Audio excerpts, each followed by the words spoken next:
오늘은 위대한 라이벌, 인상주의의 선구자가 됐던 마네와 드가에 대해서 알아보도록 하겠습니다. 1874년 클로드 모네가 인상 해돋이를 전시회 발표함으로써 인상주의는 규정되죠.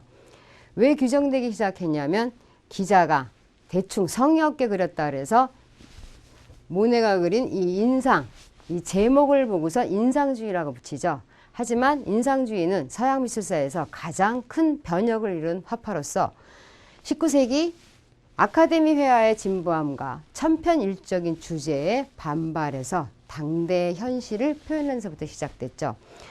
말하자면 중산층이 등장하면서 인상주의가 발달을 더하게 돼요. 그전에는 귀족 위주의 미술이었다면 인상주의서부터는 산업혁명으로 인해서 중산층이 늘어남으로 인해서 귀족한테 관심을 가질 사람은 없죠. 그때부터 뭐가 하냐면 우리의 일상, 왜 여러분들도 집에 가면 뭐가 있어요? 친구들하고 찍은 사진 걸어놓죠. 이때부터 일상적인 작품이 등장하기 시작하게 됩니다. 획기적으로 당대 현실을 전통적인 기법으로 표현하지만 획기적으로 당대의 현실을 전통적인 기법으로 표현하면서 인상주의 선구자가 된 마네와 드가는 친구이자 동료였지만 작품에 있어서는 라이벌이었죠. 두 사람은 빛에 따라 변하는 사물을 표현하는 인상주의 방식과 당대의 현실을 주제로 삼았지만 표현하는 방식은 전혀 달랐어요. 목표가 같다고 개성이 사라지는 건 아니죠. 라이벌이었지만 마네와 드가는 각자의 개성을 서로 존중해 인상주의의 선구자가 된 것입니다. 그럼 마네에 대해서 먼저 살펴보도록 하죠. 마네는 특히 근대 미술의 전환점을 만들어준 화가입니다. 마네는 역사나 신화가 주제였던 아카데미 방식에서 벗어나 현실을 표현하면서 인상주의 선구자가 되었는데 그는 새로운 미술, 즉 인상주의 미술을 열기 위해서 전통을 거부하지는 않았어요. 오히려 당대의 현실을 표현하기 위해 미술관에 있는 거장들의 작품을 연구했죠. 그래서 그의 작품은 전통의 뿌리를 두면서도 주제에 있어서만큼은 전통을 단습하지 않았던 게 특징입니다. 그 결과 마네가 원했던 것보다 더 미술사적으로 선구자 역할을 한 위대한 화가가 되었습니다. 그럼 마네의 작품을 살펴보도록 하죠. 압생트를 마시는 사람, 이 압생트는 쑥으로 만든 술로서 아주 독주를 나타내요. 주로 누가 마셨냐면은 서민들이 마셨죠. 왜 독주를 많이 마셨냐면 빨리 취하기 위해서. 여기서 보시면 압생트는 이거입니다. 그러면 이 남자가 누구냐? 서민이죠. 근데 이거는 당시에 유행하던 사회적 초상화하고 상당히 틀려요. 무엇이 틀리냐면은 이 배경에 아무것도 없고 인물만 덩그랗게 놓여 있어서 당시에 유행했던 사실주의 초상화하고 좀 거리가 있죠. 이 남자만 왜 덩그랗게 그렸냐면은 이 남자는 나폴레옹 3세의 재건축, 당시에 유행했던 게 뭐냐면 재건축이 유행했어요. 그러면 어때요? 우리나라도 똑같이 재건축을 하려면 자기가 살던 집에서 벗어나야 되죠. 이 사람도 살던 집에서 벗어나 오갈 데가 없죠. 그래서 뭘로 했냐면 술로 위안을 삼았어요. 당시의 서민들은. 그래서 술로 위안을 삼고 있는 이 남자인데 대부분 19세기 미술에서 이런 헤드셋 이런 모자를 쓰고 있는 중산층인데 이 그림을 보고서 왜 압생트를 마시고 있는데 이 사람은 귀족 중산층 아니에요? 하고 질문하는 사람들이 있어요. 아니에요. 이거는 넉마주의죠. 옷차림이 남루해서 넉마주의이기 때문에 저 모자도 주워 써요. 이거는 귀족이 아닙니다. 마네는 이 작품을 사롱전에 출품하죠. 사롱전에 출품함으로 인해서 떨어지긴 떨어졌는데 어떠한 효과를 줬냐면 내가 누구다. 즉 마네라는 사람이 이런 그림을 그렸다라는 확실하게 자기를 심어주게 된 계기가 된 작품이에요. 이게 마네는 부르주아 집 아들이에요. 선구자가 돼갖고 시대를 막 이끄는 거 그런 거 제일 싫어했어요. 보수주의자이기 때문에. 주로 뭐였냐면 출세는 빨리 하고 싶은데 이렇게 어울리는 거 주로 중산층 이하에 있는 사람과 어울리는 거 제일 싫어했어요. 그래서 인상주의 화가들하고 제일 어울리는 걸 원래 본인이 싫어했는데 마네가 쇼크 먹은 게 뭐냐면 압생트를 마시는 사람이 입상에 떨어진 거예요. 그러면 출세주의자인 사람은 어떻게 해야 돼요? 시대주류에 빨리 발맞춰 나가야 되죠. 그래서 마네가 선택한 게 이 스페인 가수예요. 왜 스페인 가수냐면 당시 나폴레옹 3세가 스페인 왕비를 맞아들이게 되죠. 우리가 어때요? 왕이 왕비를 맞아들이거나 뭐가 새로운 일이 있으면 전 국민이 어때요? 그 폭으로 다 유행을 하죠. 그래서 당시 파리는 스페인풍이 유행을 하게 된 거예요. 그러면 어때? 출세주의자들은 첫 번째 출세하려면 시대의 흐름을 빨리 캐치해야 돼요. 그래서 이렇게 스페인 가수를 그리게 된 계기가 된 거예요. 근데 여기서 보시면 열정적으로 노래 부르고 있는 거를 뭘 나타내냐면 입술이죠. 지금 근데 자연스럽게 이렇게 우리가 성악가하고 가수하고 좀 차이가 뭐냐면 성악가는 몸이 좀 굳어서 살짝살짝 부르지만 가수는 어때요? 춤추고 노래하면 열정적으로 보이잖아요. 이 가수가 자연스러운 게 뭐냐면 이 다리예요. 기타를 올리고 있는 이 다리. 다리를 들어 올리면서 지금 방금 우리가 여러분이 느끼기에도 기타 치고 노래 부르는 사람이 실감이 나잖아요. 그래서 자연스럽게 표현한 거예요. 뒤에 배경이 단순한 거는 벨라스케스의 작품을 보고서 영향을 받아서 배경을 거의 단순하게 처리했죠. 이 작품에서 빅토리아 메랑은 누구냐면은 마네의 작품에 자주 등장하는 모델이에요. 역사상 가장 유명한 모델로 평가받고 있죠. 마네는 영화 감독처럼 장면을 연출하기를 좋아했어요. 아까 스페인 가서 성공하니까 왜 우리가 그러잖아요. 잘하면 또 하고 싶고 칭찬받으면 또 하고 싶죠. 그래서 뭐 했냐면 빅토리아 메랑을 스페인 기수의 옷을 입힌 거예요. 그래서 이렇게 연출한 장면이에요. 이 장면이.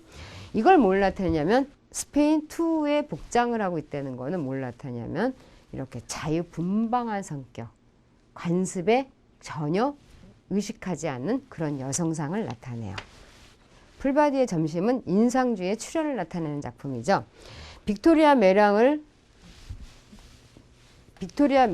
모델로 한 작품으로서 마네의 첫 번째 스캔들을 알려준 작품이에요.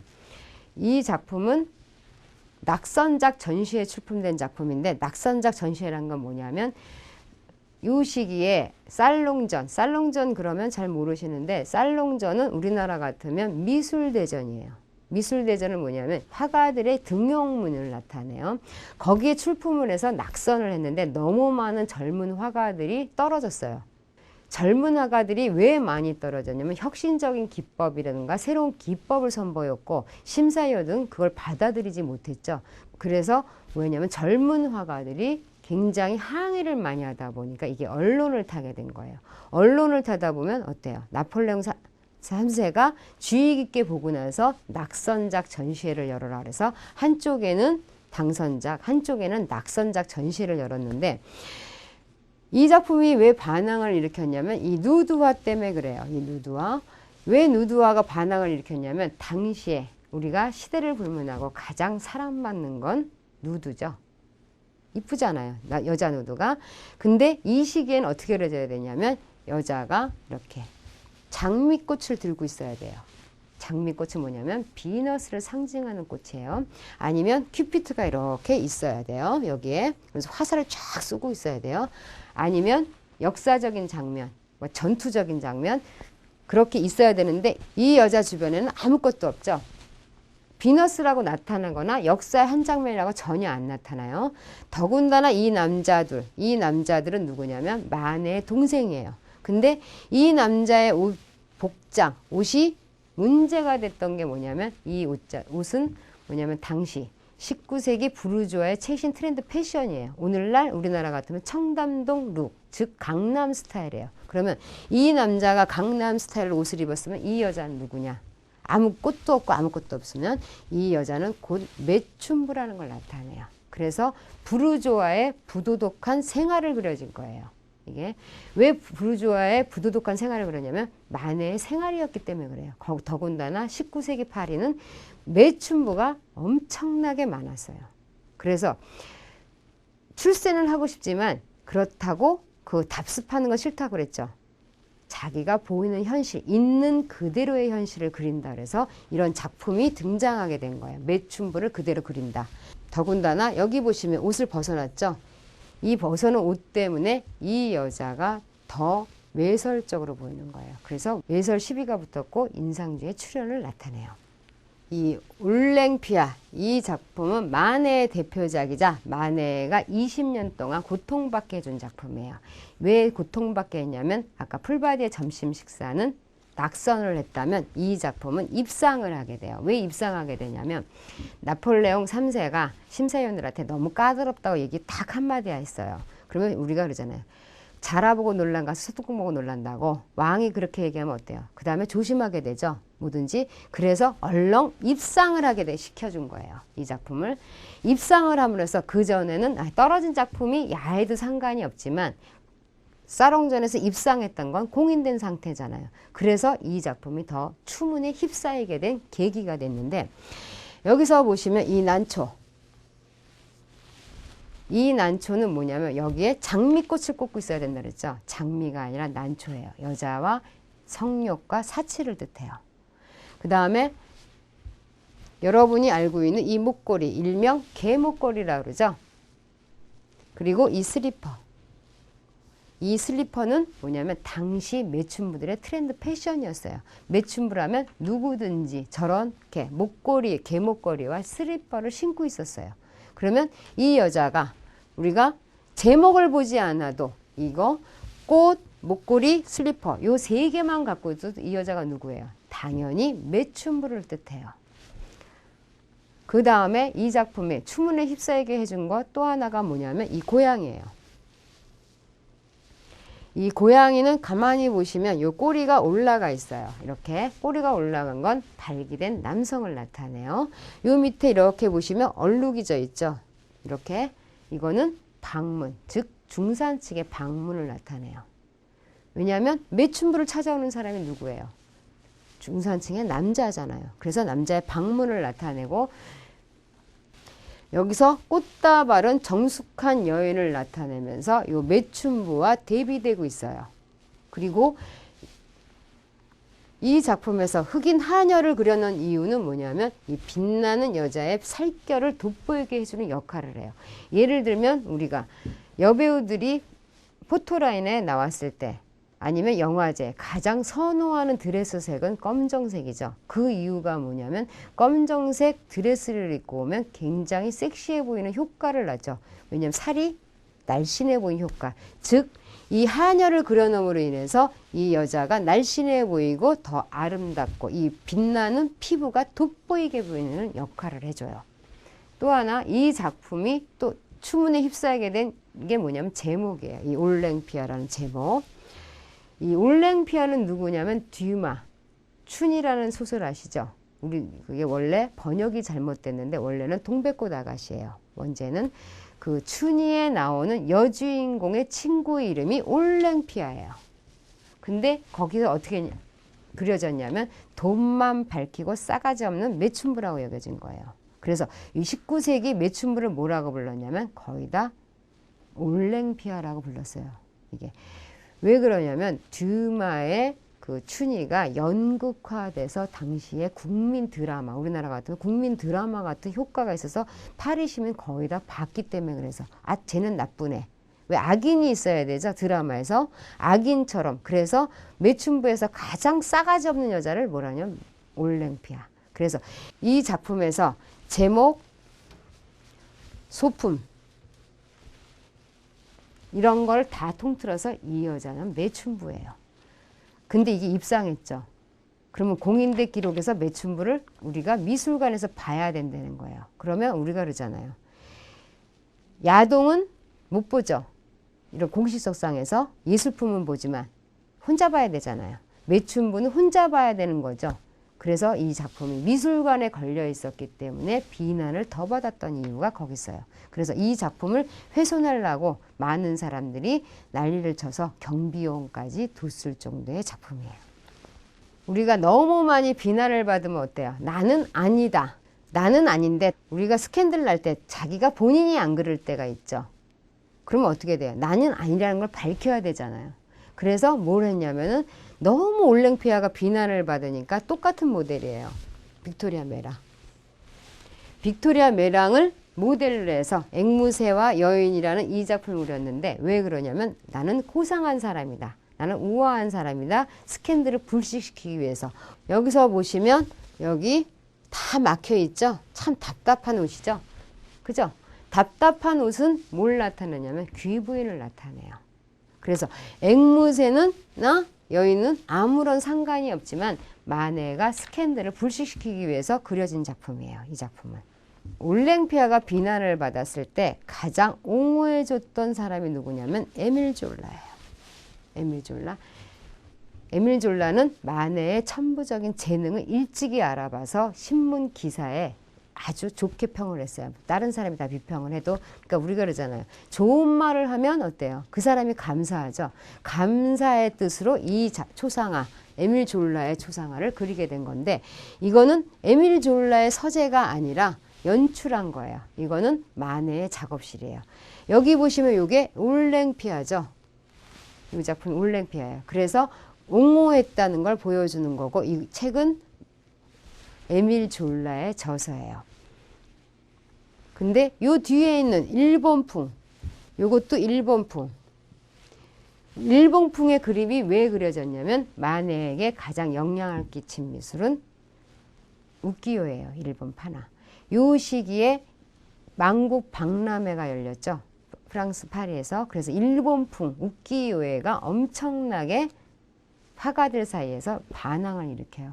왜 그러냐면 일본 우키요에는 목파나예요. 목파나의 특징은 어때요? 많은 걸 못 그리고 왜냐하면 화가가 들고 있을 그 힘이 없잖아요. 나무니까. 캔버스는 수십 장을 그릴 수 있지만 그래서 어떻게 하냐면 주제만 간단하게 그리는 게 특징이에요. 근데 서양 그림은 어때요? 서양화는. 굉장히 배경도 그려야 되고 복잡해져요. 그러다 그런 그림만 봤던 화가들이 주제만 딱 그린 거 보고서 이렇게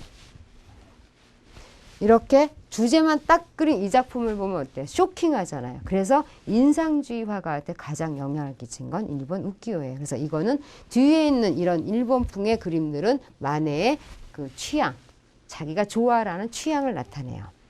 이 작품은 참 음악책에 꼭 등장하는 그림 중에 하나죠. 이 작품이. 여기서 보시면 이거는 초상화, 서양 초상화의 획기적인 기원을 이루는 작품인데 배경을 없앴어요. 전부 다 광활한 공간인데 두 가지의 영향이에요. 벨라스케스의 작품과 일본 우키요의 영향으로 인해서 마네는 이렇게 배경을 없앴던 거예요. 피리 부는 소년이 왜 군인 복장을 하고 있냐면 왕실 근위대의 병이에요. 실제로. 우리가 그래서 맹모 삼천지교 이사를 잘 가야 되죠. 마네가 이 소년을 모델로 그릴 수 있었던 배경은 뭐냐면 작업실이 왕실 근위대 근처에 있었어요. 아침마다 구령하고 운동하니까 어때요? 관심을 갖게 된 거고 그래서 작품 부대장의 허락을 받고서 이 소년을 그린 건데 여기서 보시면 제복은 항상 뭘 나타내냐면 권위를 나타내요. 왜 우리가 경찰관 보면 뭐라 그래요? 나이가 많던 적던 경찰관 아저씨라고 그러죠. 그게 제복에서 주는 권위를 나타내요. 근데 여기서 보시면 소년은 굉장히 애띄어 보이잖아요. 그죠? 권위와 그러니까 제복과 소년의 얼굴이 대비되고 있기 때문에 그래요. 이거는 다리를 이렇게 벌리고 있는 거. 이거는 뭐냐면 피리 부는 자세. 이 피리 부는 자세를 자연스럽게 해주는 행동이에요. 근데 또 하나 여기서 보시면 요거 끝에는 요 뒤에 발 뒤에는 이게 뭐냐면 그림자예요. 이게 요 그림자의 특징은 뭐냐면 우리와 귀신의 차이는 뭐예요? 우리가 배웠을 때 귀신은 다리가 안 보이잖아요. 요즘에 어때요? 그 공포영화 보면 주로 와이어 타고 샥샥 날아다니고 사람은 주로 뛰어다니죠. 그런 것처럼 이 사람이 살아있다는 증거는 요거예요. 그림자. 그래서 이 작품은 발표 당시에 굉장히 비난을 많이 받았어요. 배경이 없어서 광활한 공간에 서 있는 인물이기 때문에 그래요. 하지만 후에 초상화의 신기원을 이루는 작품이에요. 발코니. 여러분도 다 아시는 발코니는 이거죠. 발코니를 왜 그렸냐면 이거는 당시의 신기술이에요.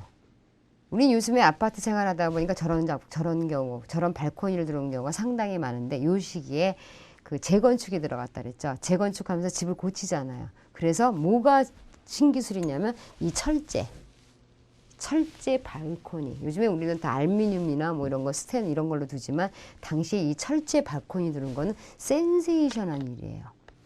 이게 그래서 마네는 이렇게 새로운 기술에 열광을 해서 이 발코니를 그리게 된 건데 이거는 고야의 작품에서 기초를 얻었어요. 이 작품에서 여기서 보시면 하나, 둘, 셋 인물 셋인데 거리감을 두기 위해서 원근법을 썼죠.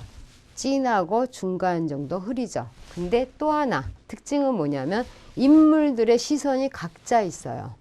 그죠? 서양화에서 시선은 굉장히 중요해요. 인물들의 시선은. 예를 들면 우리가 그러잖아요. 친구하고 가장 사이가 좋으면 어때요? 눈을 마주보면서 사랑하는 사람하고 마주보면서 얘기를 하죠.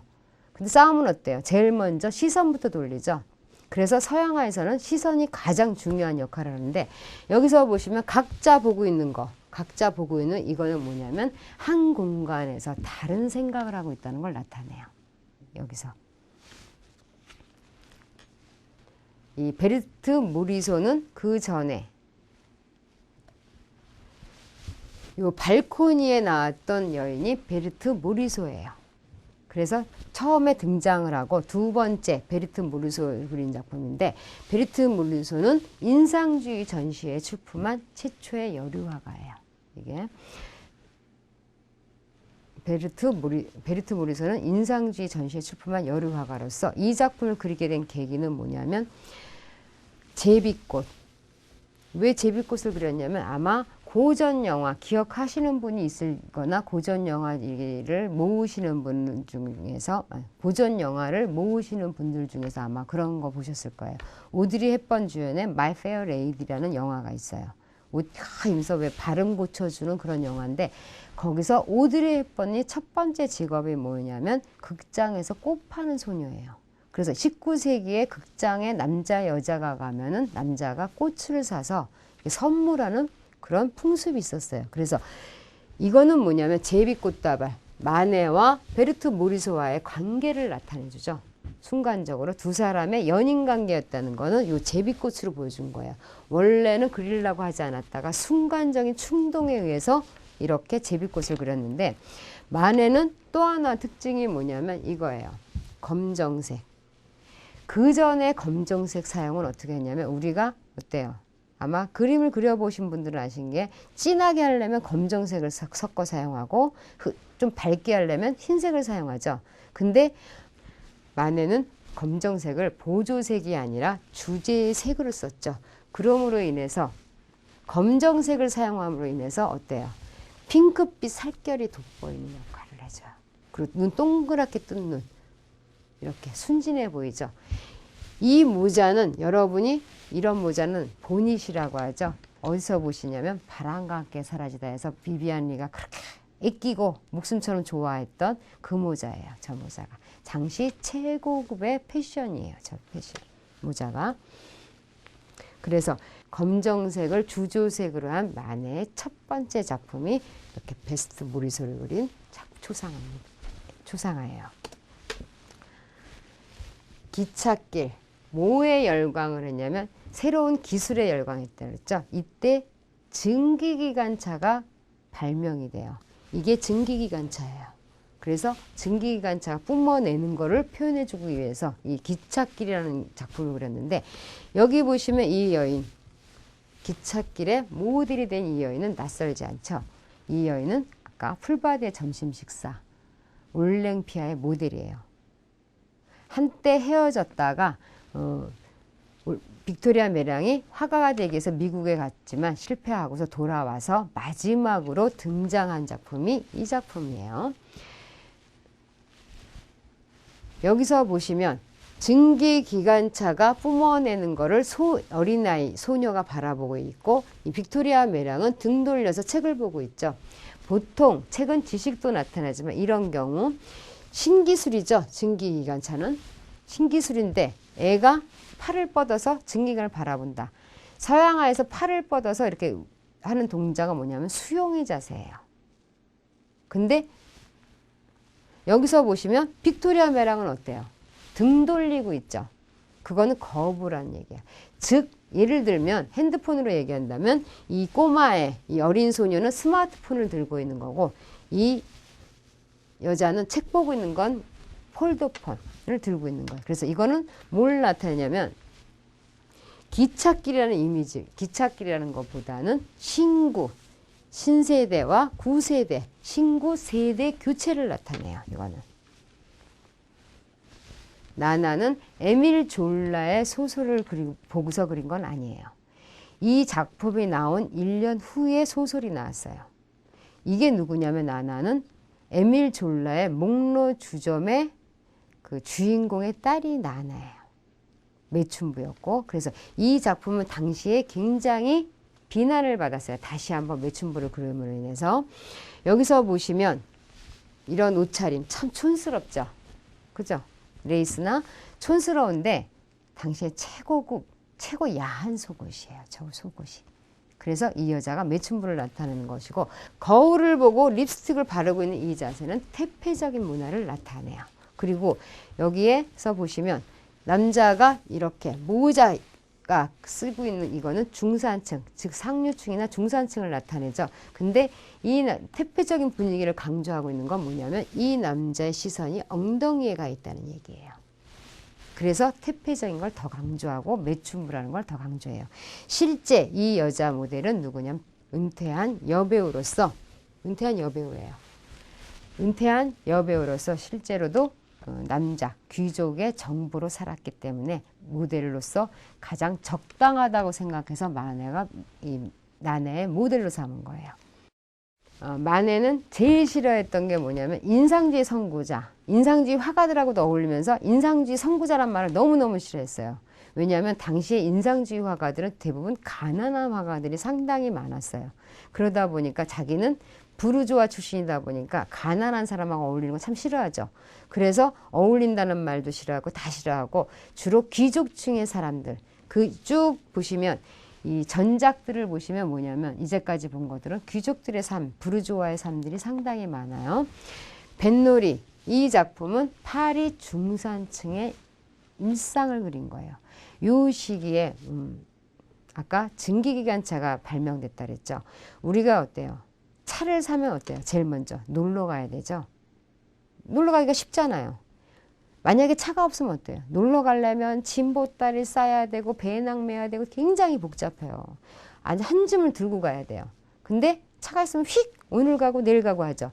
이 시기에 증기기관차가 발명됨으로 인해서 뭐냐면 여행이 자유로워졌어요. 그래서 파리 시민들이 놀러 가는 것, 주말에 놀러 가거나 뱃놀이를 즐기거나 이렇게 수영하거나 이런 걸 가장 즐겨 했죠. 그래서 파리 중산층의 일상은 주말마다 뱃놀이, 여름이면 뱃놀이 수영하는 걸 그렸는데 이전까지는 부르주아의 태폐적인 삶을 그렸는데 왜 갑자기 마네가 이렇게 중산층의 삶에 관심을 갖냐면 이곳이 어디냐면 아르장떼유예요. 아르장떼는 어디냐면 인상주의 화가들 중에서 자연을 그린 화가 모네죠. 모네의 작업실이 아르장떼유에 있었어요. 그래서 거기를 놀러 가거나 아니면 그 모네의 작품을 굉장히 많이 사줬어요. 그래서 그 놀러 갔을 때 거기서 그려진 작품이에요. 이게. 아르장떼유에서. 그래서 이게 뭐냐면 마네의 속물주의, 즉 출세주의 하고 싶었던 것, 부유한 사람만 만나고 싶어 했던 속물주의를 버리고 드디어 인상주의의 주제로 돌아왔다는 걸 나타내요. 여기서 흰색의 이 옷차림은 당시 유행하던 남자들, 중산층 남자들의 레저 복장이에요.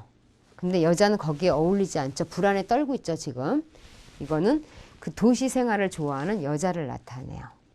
마네는 자신의 주변에 있는 걸 그리기를 가장 좋아했어요. 자기 주변 생활, 어떻게 생활하나, 이렇게 생활하나, 저렇게 생활하나, 아니면 자기가 자주 갔던 곳을 그리기를 좋아했는데, 카페 꽁세르는 당시에 뭐냐면 공연도 하고 술도 팔았던 장소예요. 근데 이 그림을 왜 그리게 됐냐면, 카페 꽁세르의 단골 손님이었던 마네가 누구한테 반했냐면 이 여인한테 반한 거예요. 이 여인한테. 이 여인의 인물에 반한 게 아니에요. 뭐에 반했냐면 맥주잔. 호프를 한 잔만 들고 다니질 않고 세 개 정도 들고서 착착착 저기 배달하죠. 이쪽에 갔다 여기 있으면 저기. 만해가 이 여자한테 빠진 건 이거예요. 한 번에 3개를 들고 착착 나눠주는 그 기술을 보고 너무 놀래서 내 작품의 모델이 되어달라고 요청한 거예요. 그래서 뭐 했냐면 이 여자가 들은 소리가 있어가지고 뭐라고 조건을 했냐면 남편이 옆에 있어야 된다. 그래서 마네가 어떻게 했냐면 해학적으로 이분이 이 파란색 옷을 입은 이분이 이 여자의 종업원의 남편이세요. 그래서 앞에 앉았는데 이 파란색 옷을 입은 걸 몰랐더니 블루 계급이에요. 이분은. 우리가 파란색 옷을 입었으니까 단순하게 블루 계급이라고 생각하는데 그건 아니고 블루 계급이라 나타나는 건 모자예요. 당시 중산층은 모자를 썼어야 돼요. 서민층은 모자를 쓰지 않아도 됐어요. 그래서 모자를 가지고 이 남자가 서민층을 나타내죠. 또 하나 19세기 인상주의 시대의 작품들 중에서 아마 카페 그림이 많이 그려져 있는 걸 많이 볼 수 있는데 카페에 이렇게 여자가 등장하고 있으면 다 매춘부예요. 왜 매춘부냐면 상류층이나 부르주아는 절대 여자 혼자 카페 출입이 불가능했던 시절이에요. 그렇기 때문에 카페를 그린 작품 중에서 여자가 등장하는 건 거의 종업원 아니면 매춘부로 보시면 딱 맞습니다. 이 자두는 뭐냐면 여기에요. 요런 거. 요 시기에 브랜드에다가 자두를 올려 먹는 게 유행이었어요. 이거는 상당히 카페 같죠. 카페 같은데 이거는 연출한 장면이에요. 마네가 아까 처음에 그랬죠. 마네는 영화 장면처럼 연출하는 걸 좋아해서 이 작품 역시 연출을 했는데 담배를 들고 몽환적이죠. 전작을 보시면 카페에 있는 여자는 거의 매춘부라 그랬죠. 근데 이 작품은 재밌는 게 뭐냐면 매춘부의 서글픈 삶이 나타나지 않아요. 전혀. 표정과 자두를 앞에 놓은 브랜드잔, 담뱃불을 안 붙인 거, 이건 뭐냐면 몽환적인 분위기가 나죠. 그래서 뭐냐면 금기를 깨는 현대 여성을 나타내요. 마네는 주변 사람을 그리는 걸 상당히 좋아했어요. 이 온실에서 이 모델은 친구 부부예요. 어떻게 부부인지 아냐면 여기 반지예요.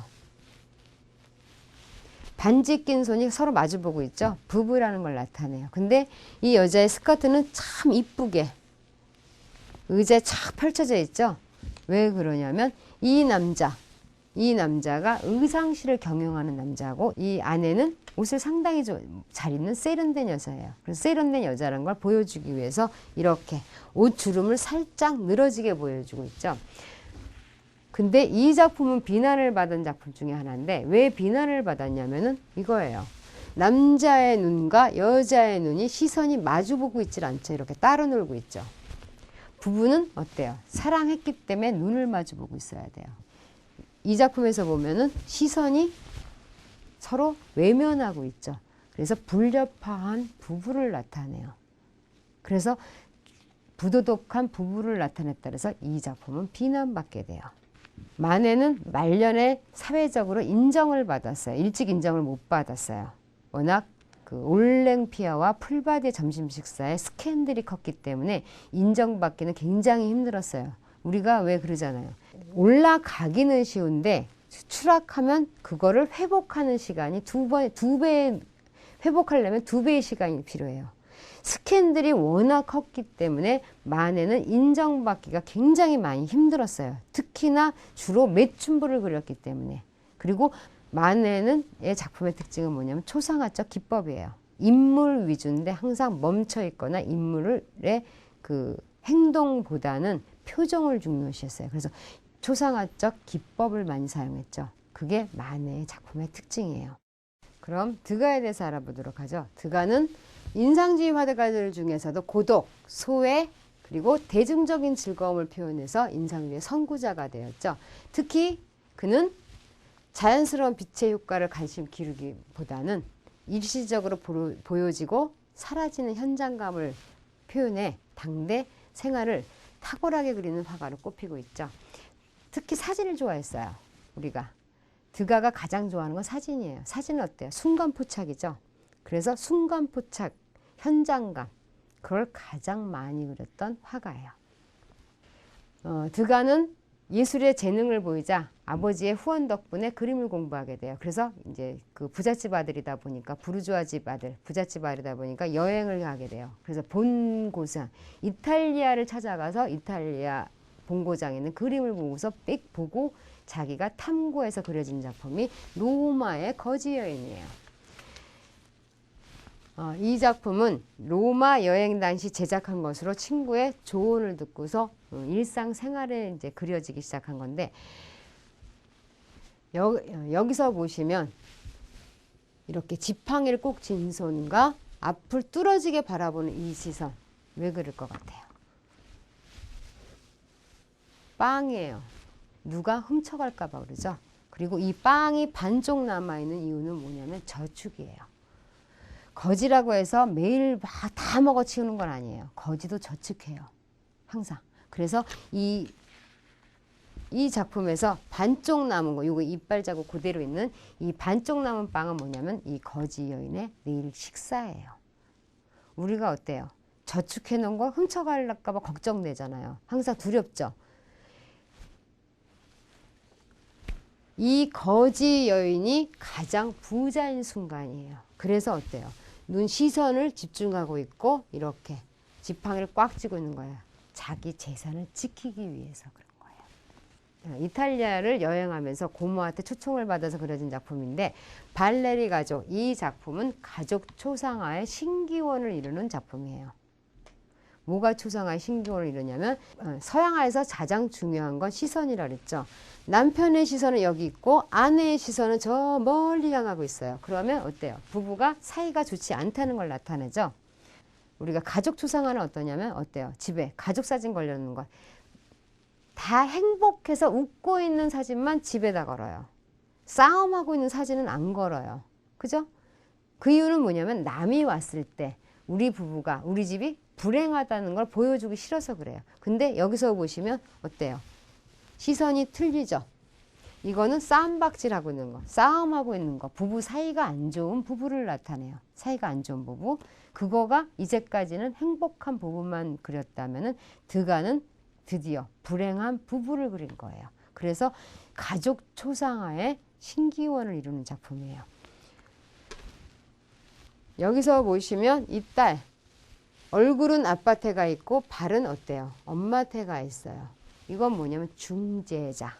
예를 들면 드라마 보시면 어때요? 싸울 때 부부가 애한테 아빠 식사하냐고 물어봐라. 애한테 얘기하죠. 그러면 아빠가 뭐라고 대답해요? 식사한다고 여쭤라. 식사한다고 대답해라. 그렇게 얘기하죠. 그게 우리도 보면 애들이 중재자 역할을 하죠. 얘가 그래서 머리는 아빠 태가 있고 다리는 엄마 태가 있는 거예요.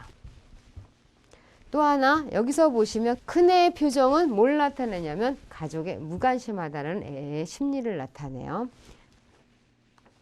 여기서 보시면 편가르는 건 아닌데 엄마를 중심으로 삼각구도예요. 아빠는 떨어져 있어요. 왜 그러냐면 가족 내에 왕따를 나타내요. 아빠가.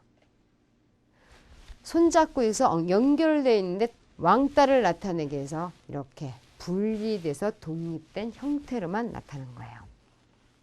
드가가 뜬금없이 이렇게 스파르타 소녀, 스파르타를 왜 그리게 됐냐면 출세하고 싶어서, 화가로서. 이제 우리가 그러잖아요. 공부를 다 하고서 시험 봐서 자기의 능력을 인정받고 싶죠. 사롱전에서 입상을 해야만 화가로서 능력을 인정받는데, 사롱전에서 입상하는 가장 큰 방법은 뭐냐면 첫 번째가 인물화, 두 번째가 역사화예요. 그래서 선택한 게 드가가 역사화예요. 스파르타 소녀. 이 작품은 드가의 취향을 나타내는데, 여기서 보시면 남자들은 주춤하고 여자들은 적극적으로 손을 내밀고 있죠. 드가가 가장 무서워했던 사람이 여자예요. 우리는 연인들의 화가라고 알고 있는데 드가가 평생 가장 싫어하는 사람이 여자예요. 하지만 여자를 가장 많이 그렸어요. 이 작품은 여자를 무서워했던 드가의 취향이 나타나는 작품이에요. 이 작품은. 여러분도 다 아시다시피 뉴올리언스, 이거는 미국에 왜 가게 됐냐면 친척 방문을 하게 돼요. 그래서 이 작품을 제작하게 되는데 왜 제작을 했냐면 팔기 위해서. 이거를 그리면 미국 사람이 좋아하겠다 해서 이 작품을 그렸는데 결국에는 못 팔았어요. 왜냐하면 여기에 등장하는 이 인물들이 거의 친척이에요. 드가에. 우리가 그러죠. 친척들 사이에서 가장 인생에 적은 친척이에요. 왜냐하면 너무 많이 알기 때문에 얘가 위대한 화가인지 위대함인지 몰라요. 예를 들면 우리는 피카소가 천재라고 여기지만은 피카소가 천재라고 생각하지만 피카소의 자녀는 피카소를 천재라고 보질 않아요. 기업인으로 봐요. 천재라고 절대 안 봐요. 왜냐하면 가까이 있기 때문에 그 사람의 재능을 보는 건 아니에요. 그 사람의 인간성이 먼저 들어와요. 이 경우도 이렇게 드가의 친척들이 이 작품을 그렸을 때 뭐라고 했냐면 드가를 화가로 취급을 안 했던 거예요. 여기서 보시면 신문 일꾼 남자는 드가의 동생 르네고 이 사람이 미승으로서 이거를 뭘 나타내냐면 거래를 나타내요. 거래를. 근데 여기서 보시면 이 작품의 가장 큰 특징은 어느 누구도 시선이 같이 있는 사람이 없어요. 이 두 사람만 빼고. 왜냐하면 두 사람의 시선이 같은 거는 거래 때문에 그래요. 아무도 시선이 맞춰지지 않는 건 뭐냐면 비즈니스, 바쁜 비즈니스를 나타내요. 왜 우리가 비즈니스하고 사무실에 있는데 사무실에서 앉아서 뭐예요? 수다 떨면 어때요? 그만둬야 되죠. 사무실에서는 일을 열심히 해야 돼요. 그래서 일을 열심히 하는 사람들은 어때요?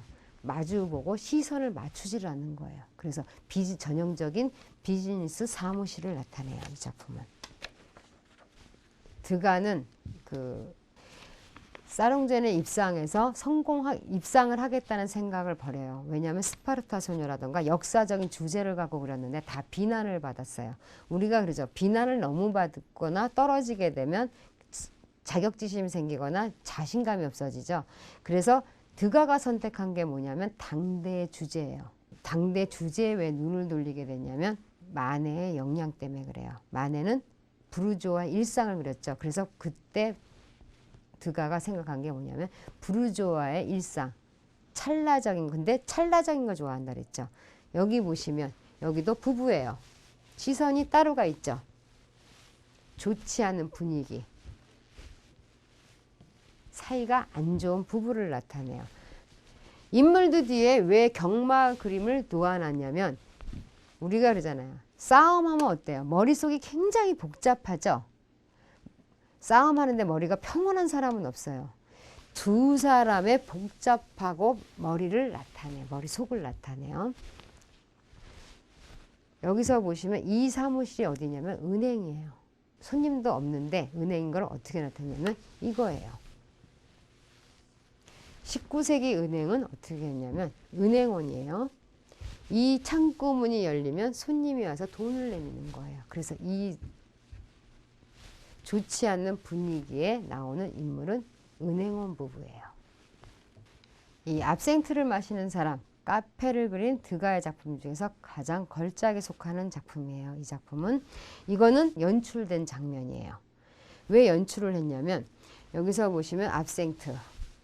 아까 마네의 작품에서 서민들이 먹는다 그랬죠. 서민들이 마시는 술인데 방식이 어떠냐면 데킬라랑 똑같이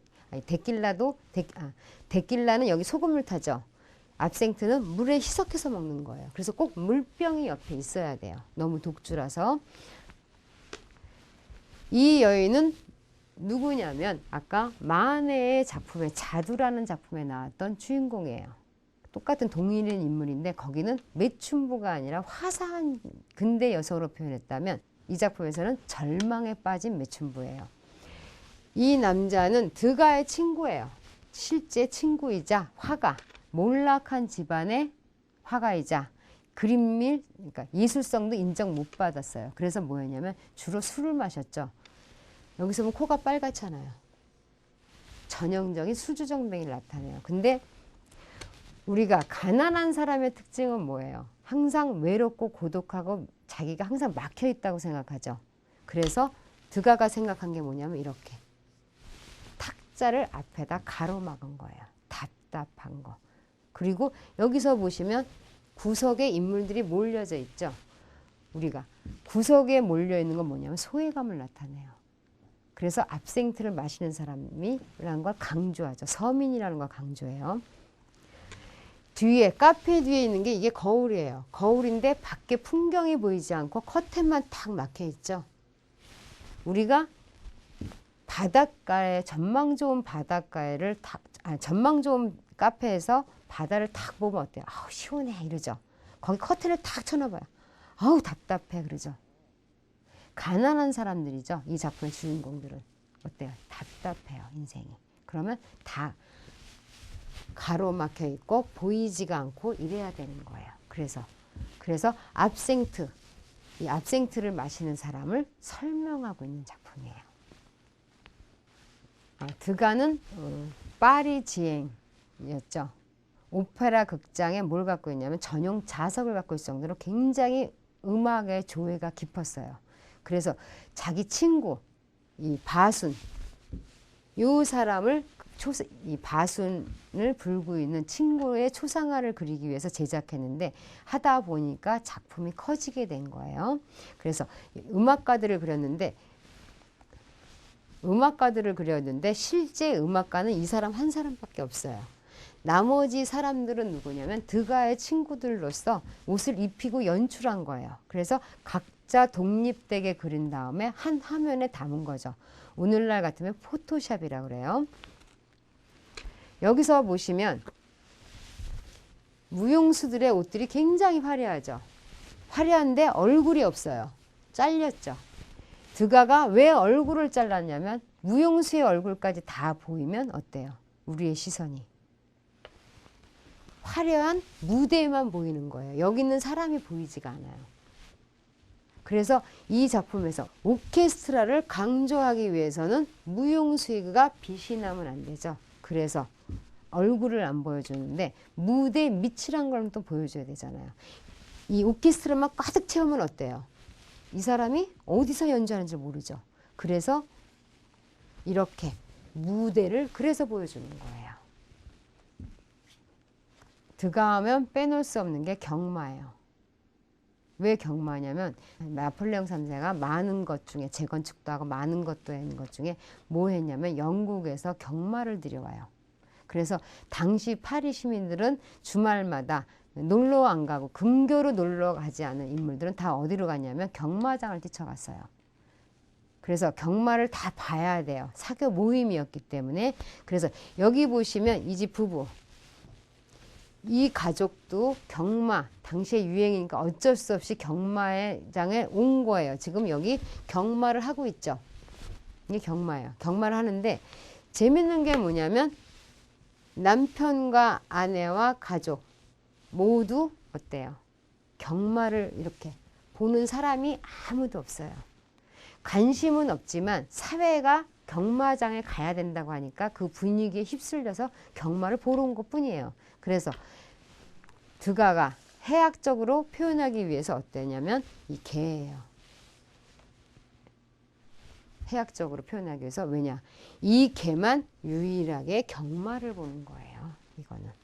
그래서 이 개는 시대를 풍자한 거예요.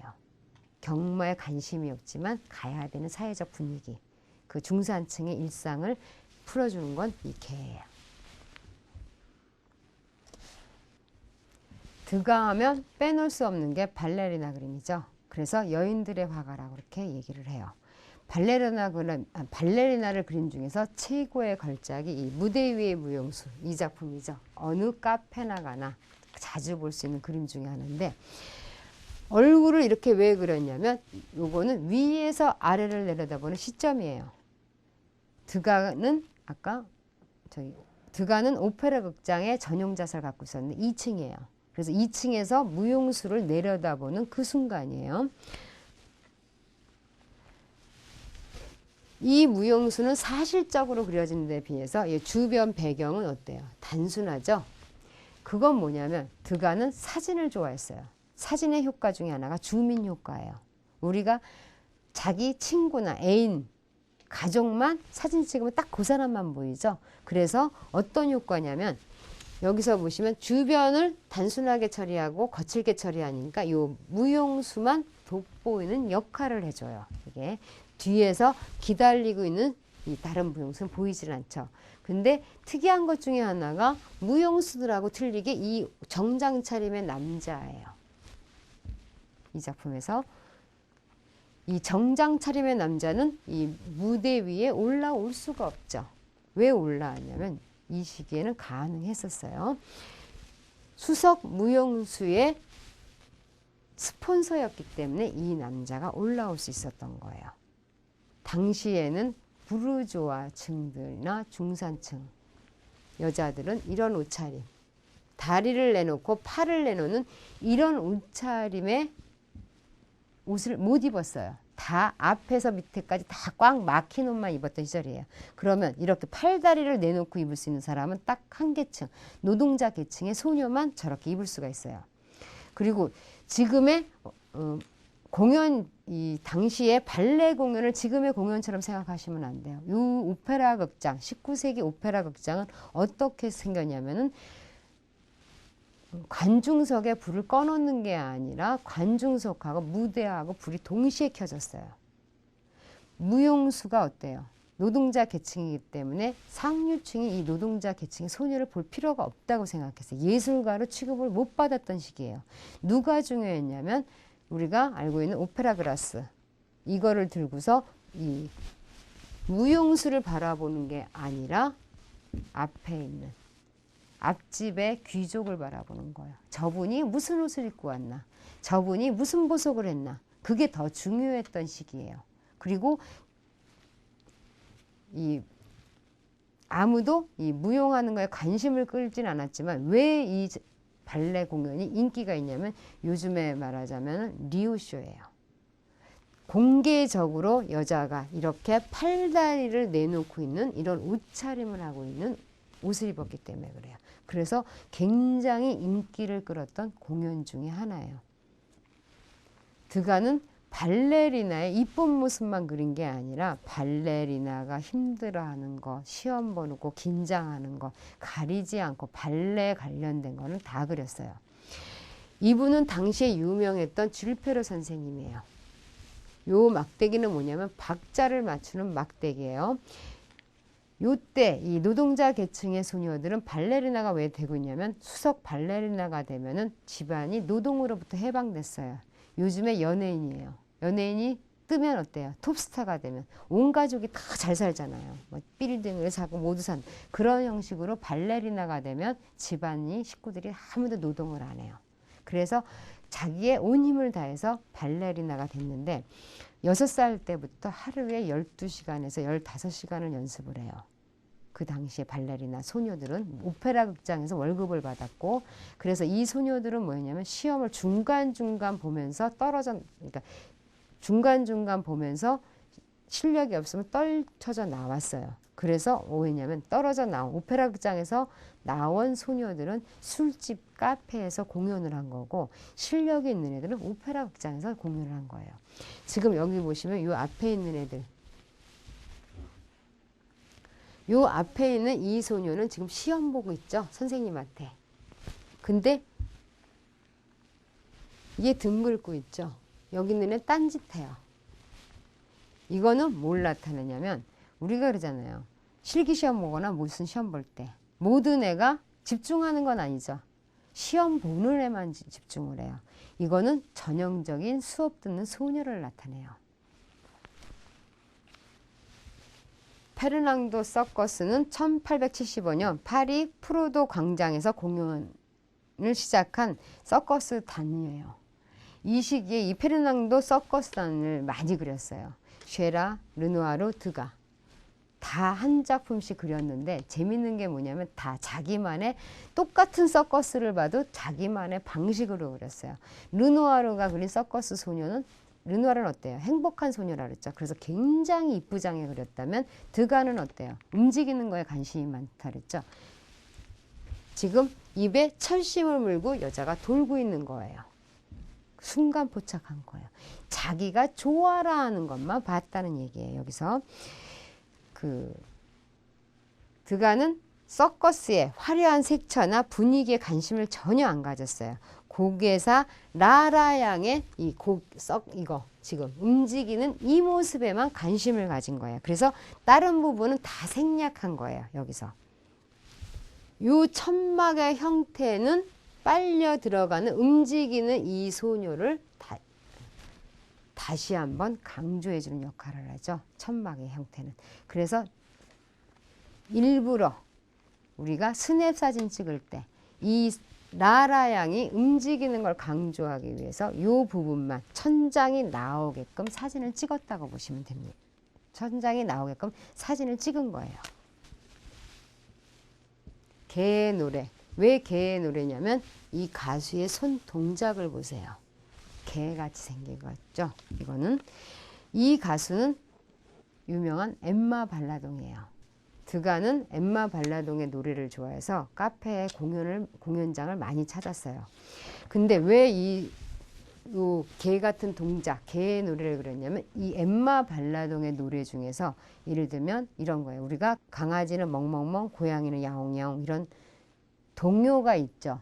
그런 것처럼 이 노래 엠마 발라동의 대표곡 중에서 개의 소리, 멍멍멍, 개의 소리가 나오는 그런 노래가 있어요. 그래서 우리가 어때요? 가수가 그런 장면이 나오면 모션을 보여줘야 되잖아요. 그래서 지금 이렇게 모션을 보여주는 거예요. 멍멍멍. 자기 노래에 맞춰서 지금 짓고 있는 그 장면이에요. 가스등이죠. 가스등이 켜져 있는데 주변은 비눗방울 같아요. 이 비눗방울 같은 효과를 왜 줬냐면은 공연은 어때요? 금방 사라져요. 사라지는 이 엠마 발라동의 공연을 나타내요. 드가는 조용한 화실보다 북적대는 도시를 상당히 좋아했어요. 그리고 인물에 대해서 여인들의 화가지만 뭘 연구를 했냐면 여인의 자세를 연구하기 시작하면서 사회 하류층을 많이 그리기 시작해요. 여기서 다림질하는 여인, 이걸 그리게 된 거는 다림질하는 걸 보여주는 건 아니에요. 드가가 연구했던 거는 근육이에요. 여자한테 관심을 가진 거, 여자한테 에로티즘이거나 누드 그런 쪽이 아니고 드가가 관심을 가졌던 건 그 여자가 움직이는 근육을 어떻게 보여줄까. 여기서 보시면 지금 이거 다림질을 하고 있죠. 무쇠다리미로 다림질을 하고 있고 이 여자가 병을 들고 있죠. 이 병은 뭐냐면 오늘날 분무기예요. 입에 쭉 넣어서 쭉 뿜어대면 여기에 물이 젖잖아요. 근데 지금 여자가 하품하고 있죠. 뭘 나타내냐면 다림질을 하려면 어때요? 무쇠다림질로. 힘을 줘야 돼요. 힘을 주면 근육이 굳어 있죠. 하품하면 어때요? 근육이 풀어져 있죠. 그래서 이 작품 다림질하는 여인을 표현한 게 아니라 이 작품은 근육의 긴장과 이완을 나타내기 위해서 다림질하는 여인을 표현한 작품이에요. 무대 의상을 입은 발레리나. 이 작품은 조각이에요. 드가가 말년에 당뇨 합병증으로 그 시력을 잃게 돼요. 시력을 잃게 되는데 우리가 시력이나 자기가 아프다고 해서 절망한 게 아니라 아플수록 뭘 했냐면 드가는 내가 할 수 있는 게 뭔가, 내가 가장 잘하고 가장 관심 있던 게 뭔가 그랬더니 발레리나예요. 그래서 말년에 밀랍으로 이 발레 조각을 만들기 시작해요. 먼저 밀랍을 이제 그 본을 떠서 조각을 만드는 거고 이 얇은 천 이것도 드가가 만든 거예요. 그래서 조각 작품 전시회를 한번 해요. 요거는 발레 동작이에요. 지금 이 소녀가 멋부리고 있는 게 아니라 발레 한 동작을 보여주는 거로서 그 완성된 이 조각 작품은 그림과 달리 살아있는 것 같죠. 그래서 드가는 화가지만 조각으로도 이렇게 평가절하된 게 아니라 이렇게 살아있는 인물의 표정을 잘 살려서 조각 작품도 인정을 받았어요. 하지만 그 말년에는 그 죽음에 대한 공포를 굉장히 많이 더 겪었어요. 그래서 드가가 굉장히 힘들어했던 건 그 공포감과 외로움과 고독이에요. 그래서 좀 더 괴팍해졌고요. 그런데다가 아팠고. 그래서 그는 어울리지 않다가 마지막에 뭐라고 났냐면 자기는 제자한테 자기 마지막은 그림을 사랑했던 남자라고 써달라고 애도사를 그럴 정도로 그림 외에 여인들의 화가지만 여자를 제일 싫어했고 그림만 사랑했던 화가예요. 마네와 드가의 작품을 보셔서 아시겠지만 서로 굉장히 많이 틀리죠. 마네는 초상화적으로 인물 위주의 초상화 기법을 선보였다면 드가는 움직이는 사람, 시대상, 시대의 어두움을 더 많이 표현했어요. 예를 들면 마네는 부르주아의 부도덕한 생활 위주였다면 드가는 주로 어두운 계층, 소외된 계층, 세탁부 아니면 그 술주정뱅이 이런 사람을 주로 표현하면서 그 독자적인 예술 세계를 나아가죠. 마네와 드가는 우아하고 신사적이었고 미술, 음악, 해박한 지식을 갖춘 지식인이었지만 사회의 어두운 측면을 외면하진 않았어요. 그래서 새로운 시대를 열었던 거죠. 근데 또 하나, 두 사람은 친구로서 카페에서 자주 만났어요. 그 다음에 생활 환경도 비슷했기 때문에. 근데 성격만 좀 틀렸어요. 마네는 여자를 상당히 좋아했고 드가는 여자를 상당히 싫어했고 그런 점만 빼면 둘이 참 잘 어울렸는데 작품에서만큼은 서로 의식하지 않았어요. 근데 두 사람의 특징 중에 하나는 또 뭐냐면 관찰력이에요. 우리가 관찰력이 없다면 이렇게 순간포착이라던가 이렇게 사회의 어두운 면을 내보일 수 없죠. 두 사람은 뛰어난 관찰력으로 시대상을 표현하는 데 주력하면서 예술적 위치를 높였죠. 우리가 친구이자 동료는 최고의 라이벌이에요. 우리가 친구는 참 좋죠. 하지만 자기를 가장 시기해요. 동료도 마찬가지고. 하지만 라이벌이라고 해서 적대시해서는 안 되죠. 그들의 존재는 라이벌은 나의 자아 실현하는 데 가장 중요한 존재예요. 라이벌이 없다면 절대 발전할 수가 없어요. 왜냐? 경쟁 상대가 없기 때문에 그래요. 나만 잘났기 때문에. 나의 잘남을 어때요? 옆에 사람이 받쳐줘야만 내가 잘난 게 돋보여요. 예를 들면 저 혼자 있으면 세계적인 미인이죠. 근데 여러 사람이 섞여 있으면 쟤는 누구니? 라고 얘기를 하죠. 아무도 몰아보죠. 방 안의 미인과 나와 틀리죠. 항상 경쟁자는 나를 일깨워주는 존재예요.